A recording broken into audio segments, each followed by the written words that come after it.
श्री स्वामी समर्थ मित्रांनो, कशा आहात तुम्ही सर्व? स्वागत आहे तुमचं पुन्हा एकदा आपल्या हक्काच्या यूट्यूब चॅनलमध्ये. गाईस, आज आपण जात आहोत श्री स्वामी समर्थ सेवा केंद्र दापोली शहर दिंडोरी प्रणित या ठिकाणी. गुरुपुत्र आदरणीय आबासाहेब मोरे यांचं आगमन होणार आहे. त्यानिमित्त त्यांचं हितगुज आपल्याला लाभणार आहे. तर कुठल्याही वेळेचा विलंब न करता आजच्या ब्लॉगला सुरुवात करूया. श्री स्वामी समर्थ.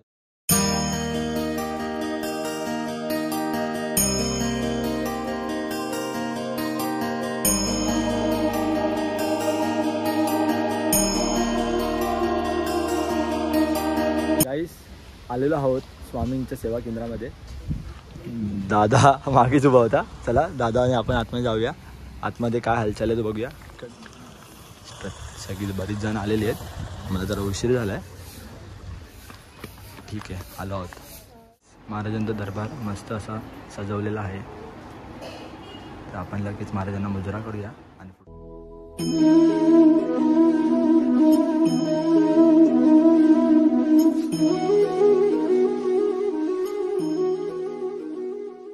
आणि रखुमाईंना मस्त असं सजवलेलं आहे. साईडला महाराजांच्या पादुकांवरती चाफ्याची फुलं वगैरे ठेवून खूप मस्त असा गाभारा सजवलेला आहे. मन प्रसन्न होतं हे बघितलं.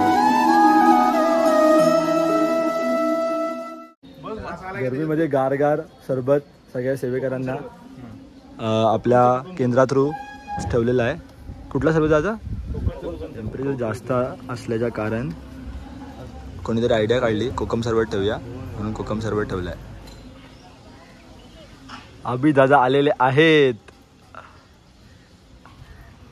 रेश्मा काकी एंट्रन्सला उभी राहून सगळ्यांचा हळद कुंकुनी ऑक्शन करते. सगळ्या प्रत्येक सेवेकरांची नावं नोंद केली जातात.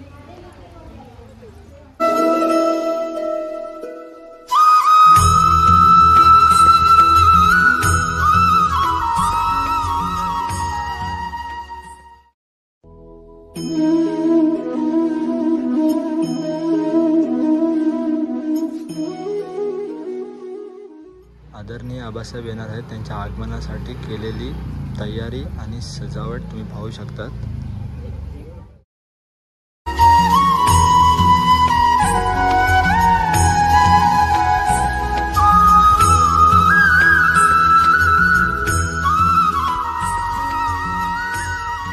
आदरणीय आबासाहेबांच्या आगमनासाठी अवघी 5 ते 10 मिनिटं बाकी आहे. त्यांच्या येणाऱ्या वाटेवरती बऱ्याच सेवेकरांनी गर्दी केलेली आहे.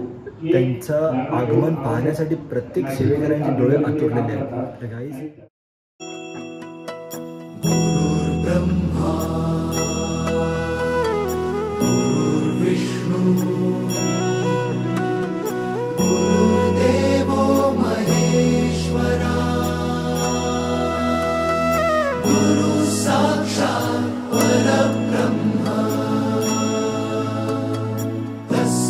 श्री गुरवे नमः.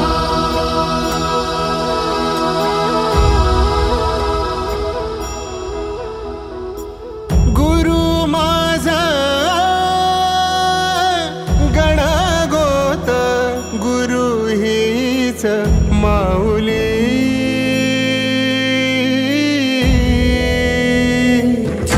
गुरु स्पर्श दूर करी दुःखाची सावली.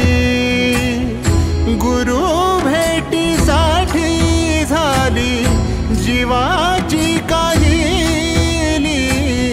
भक्त तुझा गुरुदेवा पुरता अटला.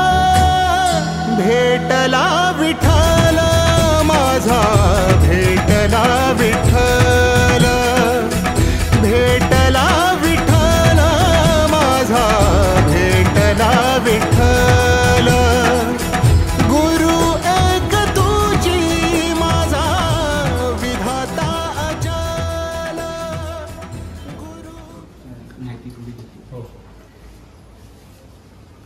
मंदिराची स्थापना पंजोबांनी 1894 साली केली. 1879 साली त्यानं वकिलीची सनद होती. परंतु त्यांच्या पाश्चात्यानं मूळ भाग नसल्या कारणानं श्री त्यांनी संपूर्ण संपत्ती द्यायची की मंदिर उभारणी खर्च करून ज्यानं आपल्याला जन्माला घातलं तर त्याचं स्थान निर्माण केलं तर आपलं नाव पुढे पिढ्यानपिढ्या चालत राहील. आणि ह्या हेतूने त्यांनी 1894ला 14,000 रुपये खर्च करून मंदिरासमोर स्वतः त्यांनी चतुर्थाश्रमात संन्यासाश्रम घेतला होता आणि 14 वर्ष सेवा इथं वानप्रस्थाश्रमात देवळात राहून केली. आणि 14 वर्षानंतर त्यांनी समोर समाधी घेतली आणि त्यावेळी ब्रिटिश गव्हर्नमेंटला त्यांनी परवानगी मागितली होती, पण ते सुसाईडमध्ये ते बसत नाही, त्यामुळे त्यांनी लेखी काही दिलं नाही. पण ह्याने तो तारीख ही ठरवून त्या दिवशी संन्यासाश्रमाची वस्त्र घेऊन त्या दिवशी त्यांचा समाधी सोहळा झाला होता 1908च्या दरम्यान. आणि त्यांनी समर्थांचा अनुग्रह घेतला, कारण समर्थांचा कालावधी जो आहे तो 19व्या शतकातला 1958 ते 1978 असा 20 वर्षाचा कालावधी स्वामींचा आहे. आणि त्या कालावधीच्या आणि 79ला ते दापोलीमध्ये वकिलीला आले होते. आणि तत्पूर्वी त्यांना काय स्वामींचा अनुग्रह होता की काय, पादुका मला वाटतं त्यांच्या चरणस्पर्शाच्या पादुका त्यांनी, आणि हा आता 130 वर्षात 3 मेला पूर्ण होत आहे या मंदिराला. तर त्यांच्या आणि त्याच वेळी त्यांना काहीतरी एक प्रसाद दिलेला होता स्वामी, एवढा डबा होता बारकासा. तो आमच्या म्हणजे मी लहानपणापासून तो इथं पाहत होतो, पण एकदा मंदिरात तिथं चोरीचा प्रयत्न केला गेला आणि त्यातून तेवढीच वस्तू फक्त चोरीला गेली होती. एवढाच बारकासा डबा होता गोल. तो कधीही आम्ही उघडूनही बघितलेला नव्हता, परंतु अशी हकीकत आहे. आणि आता माझीही 4थी म्हणजे माझा मुलगा आता 5वी आणि त्याचा जो मुलगा, ही 6 पिढी हे दापोलीतलं एक खाजगी देवस्थान आहे मालकीचं. कुठल्याही प्रकारची कोणाकडून वर्गणी पैसा घेतला जात नाही, याची सगळी व्यवस्था. आणि हेतू असा आहे की या मंदिरामध्ये ज्यांना काही धार्मिक, आता हा जे संप्रदायाचे लोक तुमच्या जे आले ते मला म्हणाले आम्हाला दर गुरुवारी इथं सेवेला हे मिळेल का, आनंदाने. आम्ही त्याच्याकरता दुसऱ्या कोणाला कशाला देत नाही, वैयक्तिक आमचा जर मंदिराचा काही कार्यक्रम असेल आणि मी सांगितलं की ह्या दिवशी आहे तर त्या दिवशी आमचा कार्यक्रम असेल तरच, नाहीतर गुरुवार समर्थ घेतलं गेलं पाहिजे. आणि आपल्या मंदिराचा उपयोग हा समाजासाठी व्हावा ही इच्छा.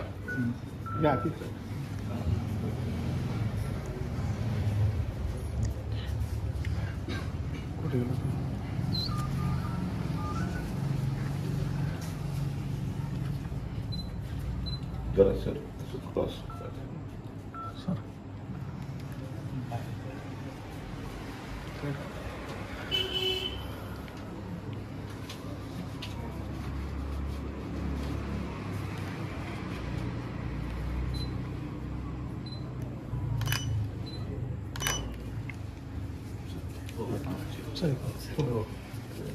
सर उभे राहा.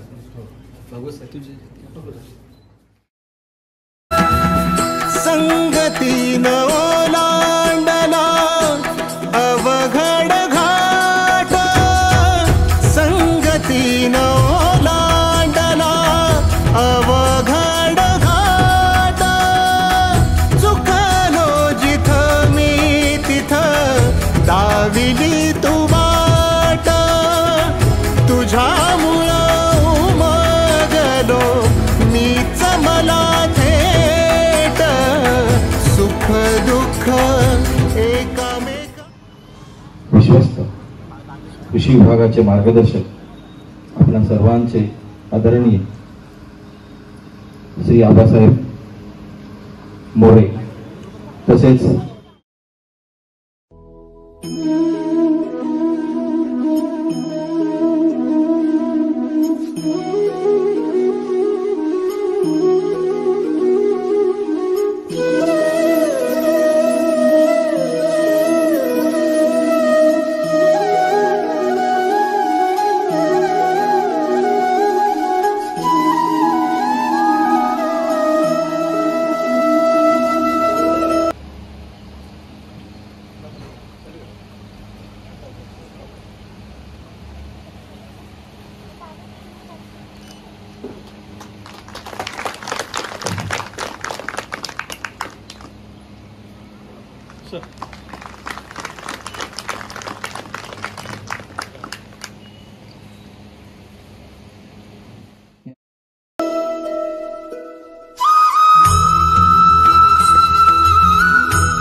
महाराज सद्गुरू मोरे दादांनी आपले सर्वांचे श्रद्धास्थान परमपूज्य गुरु माऊलीच्या चरणी त्रिवार वंदन. आज आपल्या या पुण्यभूमीमध्ये आणि एक पुण्य ठिकाणी की जिथं कदाचित महाराजांचं काही विशेष नियोजन असावं, या भगवंताच्या मंदिरात आणि त्या मंदिरात आपल्याला केंद्रासाठी सहकार्य करणारे भागवत साहेब सुद्धा इथं आलेले आहे आणि त्यांनी इथली स्टोरी सांगितली, सगळी हकीकत सांगितली काय काय झालं आणि महाराजांचं काहीतरी नियोजन असावं.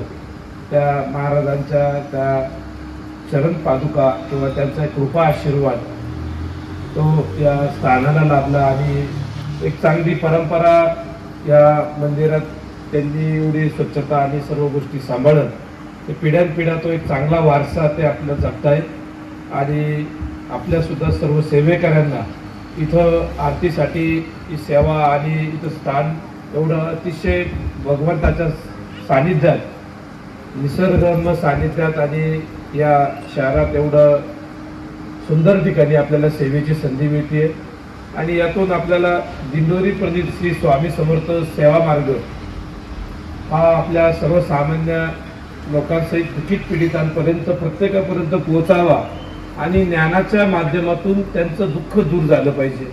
आज प्रत्येक वेगवेगळ्या ठिकाणी श्रीमंत असो, गरीब असो, शेतकरी असो, उद्योजक असो, आज प्रत्येक वेगवेगळ्या समस्यांनी ग्रस्त झालेला आहे. मग या समस्या का निर्माण होतात, मग या समस्या दूर कशा करता येईल, मग अशी काही जादूची छडीबिडी आहे का की फिरून लगेच समस्या दूर होईल, तर तसं नाही. तर ज्ञानाच्या माध्यमातून आपण या सर्व गोष्टींचा अनुभव घेणं की नेमकी का समस्या, घरात लग्न कार्य होत नाही, कुठेतरी कुलदेवतेचा आशीर्वाद आपल्याला कमी पडतो. आपल्याला बऱ्याच जणांना कुलदेवता माहिती नाही, अमेरिकेत काय चाललं, फिल्म इंडस्ट्रीमध्ये काय चाललं ते आपल्याला माहिती आहे, पण आपलं गोत्र काय, आपली कुलदेवता कोणती हे बऱ्याच जणांना माहिती नाही. आणि म्हणून हा विरोधाभास आता जरा आपण तो लक्षात घेऊन आपल्या सर्वसामान्य प्रत्येक व्यक्तीला आपलं कुलदेवता त्याचा आशीर्वाद घेता आला पाहिजे. कारण या संसारात आपल्याला जर संसार करायचा आहे तर मग आपल्याला हे सगळे भौतिक हे सगळ्या गोष्टी आपल्याला बंधनकारक आहे. कुलदेवतेचा आशीर्वाद हा आपल्याला गरजेचा आहे आणि म्हणून कोणी कुठल्याही संप्रदायात असो पण कुलदेवतेचा आशीर्वाद फार गरजेचा आहे.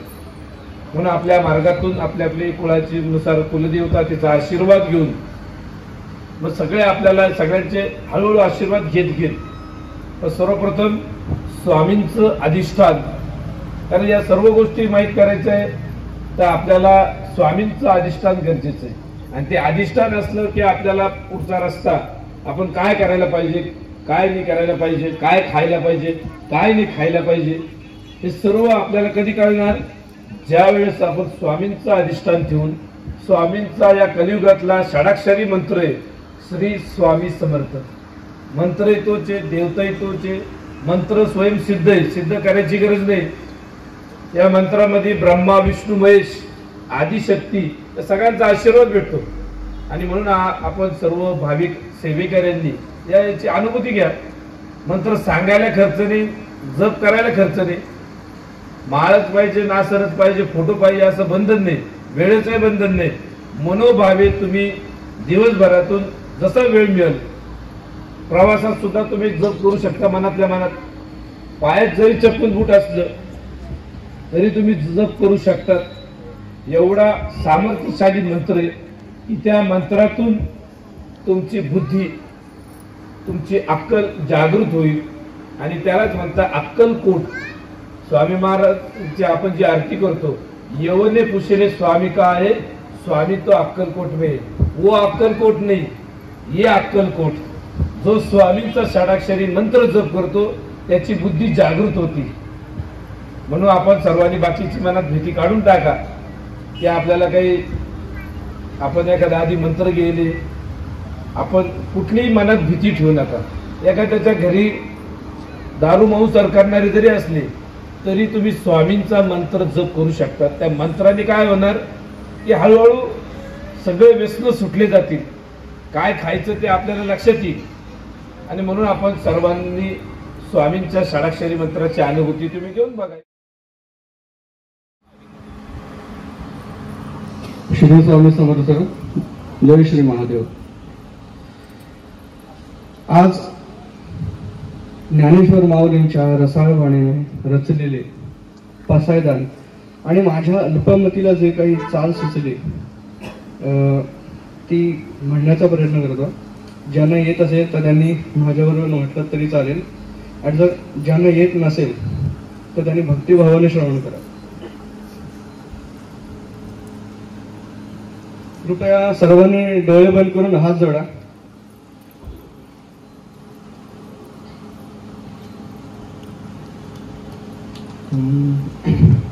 आता विश्वास्मके देवे येणे वाग्यज्ञे तोषावे, तोषोनी मज द्यावे पसाय दान हे.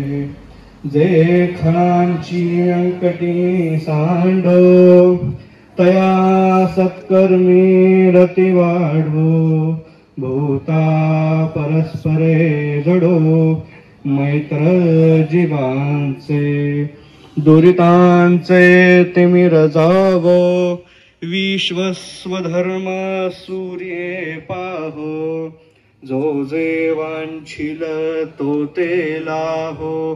प्राणी जात वर्षत सकळ मंगळी. ईश्वर निष्ठांची मांदियाळी. अनवरत भूमंडळी भेट तू भूता. चला कल्पतरूंचे आरव. चेतना चिंतामणीचे गाव. बोलते जे अर्णव पियुषाचे. चंद्रमेजे अलांछन मार्तंड जे तापहीन. ते सर्वाही सदा सज्जन सोय रे होतो. किंबहुना सर्व सुखी पूर्ण होनी तिहि लोकी. भजिजो आदि पुरुषी अखंडित. आणि ग्रंथोपजीविये विशेषी लोकीये. दुष्टान दृष्ट विजये होवावे जे. येथ म्हणे श्री विश्वेश्वरावो होईल दान पसावो. येणे वरे ज्ञान देवो सुखिया झाला. सुखिया झाला. सुखिया झाला. श्री स्वामी समर्थ महाराज की जय. गुरुर्ब्रह्मा गुरुर्विष्णू गुरुर्देवो महेश्वरा. गुरुर साक्षात परब्रह्म तस्मै श्री गुरवे नमः. श्री स्वामी समर्थ महाराज की जय. श्री गुरुदेव दत्त. कोटी ब्रह्मांड नायक देवराज सेव्यमान पावनाघ्रि पंकजं. व्यालयज्ञ सूत्रमिन्दुशेखरं कृपाकरम्.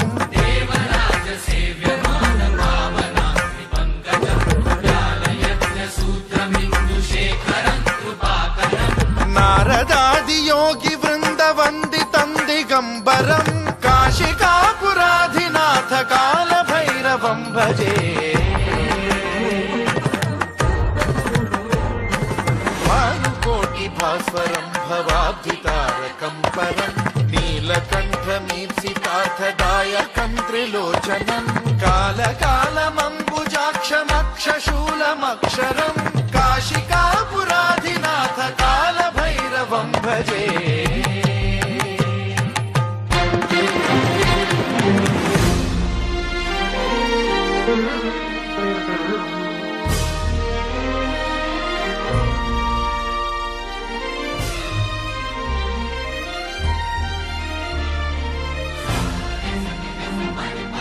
चपला काढा. ओ ओ ओ ओ. तर गाईस बघितलातच तुम्ही आबासाहेबांचा हितगुज.